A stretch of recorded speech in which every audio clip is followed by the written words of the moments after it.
ಕರ್ತನ ಭಯವೇ ಜ್ಞಾನವು, ದುಷ್ಟತನವನ್ನು ಬಿಡುವುದೇ ವಿವೇಕವು ಎಂದು ಹೇಳಿದನು. ಯೋಬನು 28ನೇ ಅಧ್ಯಾಯ 28ನೇ ವಾಕ್ಯ.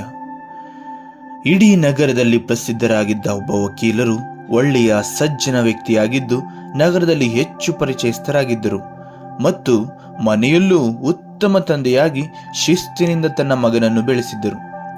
ಹೀಗಿರುವಾಗ ಮಗ ಕಾಲೇಜಿಗೆ ಹೋಗುತ್ತಿದ್ದ. ಅಲ್ಲಿ ಸ್ನೇಹಿತರ ಪರಿಚಯವಾಯಿತು.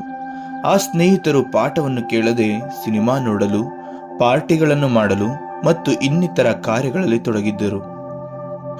ಇದನ್ನು ನೋಡುತ್ತಿದ್ದ ಆ ಹುಡುಗನ ಮನಸ್ಸಿನಲ್ಲಿ ಅವರ ಸ್ನೇಹಿತರಂತೆ ಜೀವಿತವನ್ನು ಸಂತೋಷದಿಂದ ಕಳೆಯಬೇಕು ಎಂದುಕೊಳ್ಳುತ್ತಿದ್ದ. ಆದರೆ ಅವರೊಂದಿಗೆ ಹೋಗುತ್ತಿರಲಿಲ್ಲ. ಏಕೆಂದರೆ ಅವನಿಗೆ ಎಲ್ಲಿ ಸ್ನೇಹಿತರೊಂದಿಗೆ ಹೋದರೆ ತಂದೆಗೆ ತಿಳಿಯುತ್ತದೋ ಎಂಬ ಭಯದಿಂದ ಕಾಲೇಜಿನಲ್ಲೇ ಉಳಿದುಕೊಂಡ. ಹೀಗೆ ದಿನ ಕಳೆಯಿತು. ವಕೀಲರ ಮಗ ಚೆನ್ನಾಗಿ ಓದಿ ಉನ್ನತ ಕೆಲಸವನ್ನು ಪಡೆದುಕೊಂಡ. ಕೆಲಸದ ರಜಾ ದಿನದಲ್ಲಿ ಊರಿಗೆ ಬಂದ. ಆಗ ಒಬ್ಬ ಸ್ನೇಹಿತ ಟೀ ಅಂಗಡಿಯ ಬಳಿ ಕೂತಿರುವುದನ್ನು ನೋಡಿ ಹೋಗಿ ಮಾತಾಡಿಸಿದ. ಆಗ ಆ ಸ್ನೇಹಿತ, ಒಂದು 10 ರೂಪಾಯಿ ಇದ್ರೆ ಕೊಡೋ, ದುಡ್ಡು ತರದು ಮರ್ತೆ ಅಂದ. ಆಗ ಟೀ ಅಂಗಡಿಯವನು, ಕೆಲಸ ಇಲ್ಲದೆ ಬೀದಿ ಬೀದಿ ಅಲಿಯುತ್ತಿದ್ದೀಯಾ, 1 ತಿಂಗಳ ಟೀ ದುಡ್ಡು ಕೊಡೋಕೆ ಆಗಿಲ್ಲ ನಿನಗೆ, ಎದ್ದೋಗು ಎಂದ.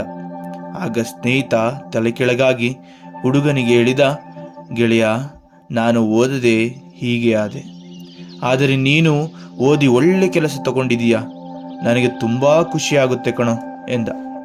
ಆಗ ಆ ಹುಡುಗ ಹೇಳಿದ, ಕಾಲೇಜಿನಲ್ಲಿದ್ದಾಗ ನಾನು ನಿಮ್ಮಂತೆ ಖುಷಿಯಾಗಿ ಇರಬೇಕು ಅಂದ್ಕೊಳ್ತಿದ್ದೆ, ಆದರೆ ಇವತ್ತು ನಾನು ಒಳ್ಳೆಯ ಕೆಲಸದಲ್ಲಿ ಇದ್ದೇನೆ ಅಂದರೆ ಅದಕ್ಕೆ ನನ್ನ ತಂದೆಯ ಮೇಲಿನ ಭಯವೇ ಕಾರಣ ಎಂದ.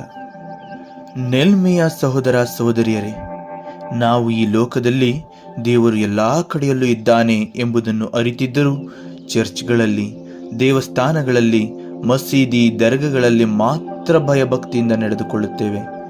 ಇದರಿಂದ ಜನರ ನಡುವೆ ಇರುವಾಗ ವ್ಯರ್ಥ ಮಾತುಗಳಿಂದ ಅಲ್ಪ ಲಾಭಕ್ಕಾಗಿ ಮೋಸ ಮಾಡುತ್ತಾ, ಇನ್ನೊಬ್ಬರನ್ನು ಬೀಳಿಸಿ ನಾವು ಬೆಳೆಯಬೇಕೆಂದು ಜೀವಿಸುತ್ತಾ, ಇನ್ನು ಅನೇಕ ದೇವರಿಗೆ ಇಷ್ಟವಿಲ್ಲದ ಕಾರ್ಯಗಳಲ್ಲಿ ತೊಡಗಿಕೊಂಡು ನಮ್ಮನ್ನು ನರಕಕ್ಕೆ ಸಿದ್ಧ ಮಾಡಿಕೊಳ್ಳುತ್ತಿದ್ದೇವೆ. ಹಾಗಾಗಿ ಈಗಲಾದರೂ ದೇವರು ಎಲ್ಲ ಕಡೆಯಲ್ಲೂ ಇದ್ದಾನೆ ಎಂಬ ಸತ್ಯ ಅರಿತು ದೇವರ ವಿರುದ್ಧ ಕಾರ್ಯ ಮಾಡಿ ನರಕಕ್ಕೆ ಹೋಗದೆ ದೈವ ಮೆಚ್ಚುವ ಕಾರ್ಯದಲ್ಲಿ ನಮ್ಮನ್ನು ತೊಡಗಿಸಿಕೊಂಡು ನಿಜವಾದ ಜ್ಞಾನ ಮತ್ತು ವಿವೇಕವುಳ್ಳವರಾಗಿ ಸ್ವರ್ಗ ರಾಜ್ಯಕ್ಕೆ ಬಾಧ್ಯಸ್ಥರಾಗೋಣ. ಜೈ ಯೇಸು ಕ್ರಿಸ್ತ.